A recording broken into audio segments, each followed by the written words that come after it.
Jim, Master's Apprentices enjoyed quite a fantastic reputation in Australia. This is before you went to England, and it wasn't always for your music.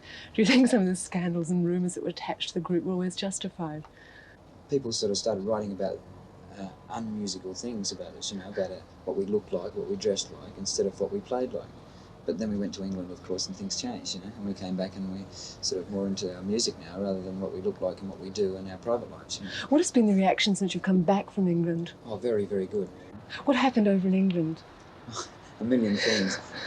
We went through a lot of changes mentally, physically, and musically. Mainly mentally, went through a lot of mental changes that you can't help but go through when you get to England because it's that type of place, But we just sort of lived in this house and just ate and slept music all day, every day. Went and saw the top bands in the world, listened to the top music on albums, and just practiced all day and rehearsed, and that's all we did for 6 months, How do you think you changed while you were over there? Well, our outlook on a lot of things changed. Musically, we changed. We learnt a lot about ourselves, about what we can do and what we can't do, and what our new approach to our music should be. And we saw a lot of good things. There were a lot of good things happening over there.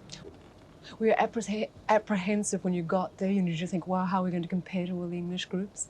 Oh, yeah, naturally. We were very worried, very concerned.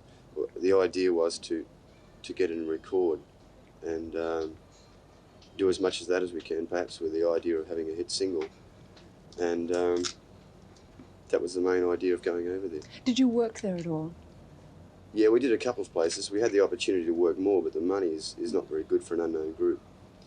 So what should an unknown group do, if they haven't enough bread to support themselves? If they haven't enough bread? Yeah. Well, I don't really know. It's very difficult. You have to go over there with enough money to keep you going for at least 6 months to do anything, because it takes that long to get your name off the ground.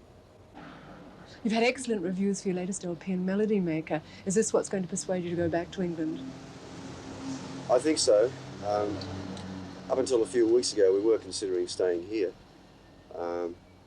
But now with this and a few other things that's been happening for us over there, I think we'd be mad not to go back, really. Glenn, how much help does a record company give a group when they're trying to break into the overseas market? Well, it all depends on the record companies, I think. But EMI helped us a tremendous amount in England. When we arrived there, we were virtually just a new group with nothing there to sort of sell at all, because what we'd achieved in Australia for the last 3 years meant nothing to people over there. The fact that we'd had like 6 records in the top 10 and 2 albums and things like this all meant nothing. They wanted to see what we were doing now. And past reputation means nothing at all, and that's why EMI were a very good help in giving us the opportunity to record. We did the album and the single over there. Do you think Master's Apprentices, could contribute anything new to the English scene?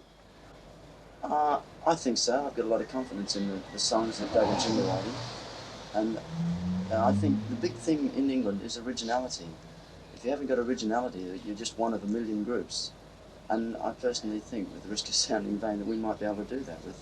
Isn't there a move to something, a much softer sound now? Oh, yes and no. I think a group can come on and be a very soft group, and you can get in the mood for them and really dig them. But straight after them, a heavy rock and roll group will come on, and you can get yourself into that mood as well. Do you think the records produced in Australia are of poorer quality than, say, your LP in England? It's hard to say. I think the environment in England is much better. It helps you create a lot easier, and I think working in the studios, they really know how to get the best out of you. Over here, they tend to be timing you and saying, oh, we haven't got that much time, we should be finished by 5 o'clock. You've always been known as a fairly flamboyant group. Do you think this has been justified? Off and on, yeah. Colin, do you sometimes think you've ceased to exist as an individual? You're just part of a group and your whole life is within the group? No, I don't think that could ever happen, really, because we're all individuals and that's the way we'll always be. That's the only thing. It's been a big thing for us. It's kept us together for such a long time because we've been individual in everything we've done. Because everyone, if you conform, it's no good. That sort of thing. Do you have anything outside of the group, any other interest? No, not at all, really. Except, I suppose, fast cars or something like that. That's about all. But only mainly music, sort of It's my life, yeah. That's about all music.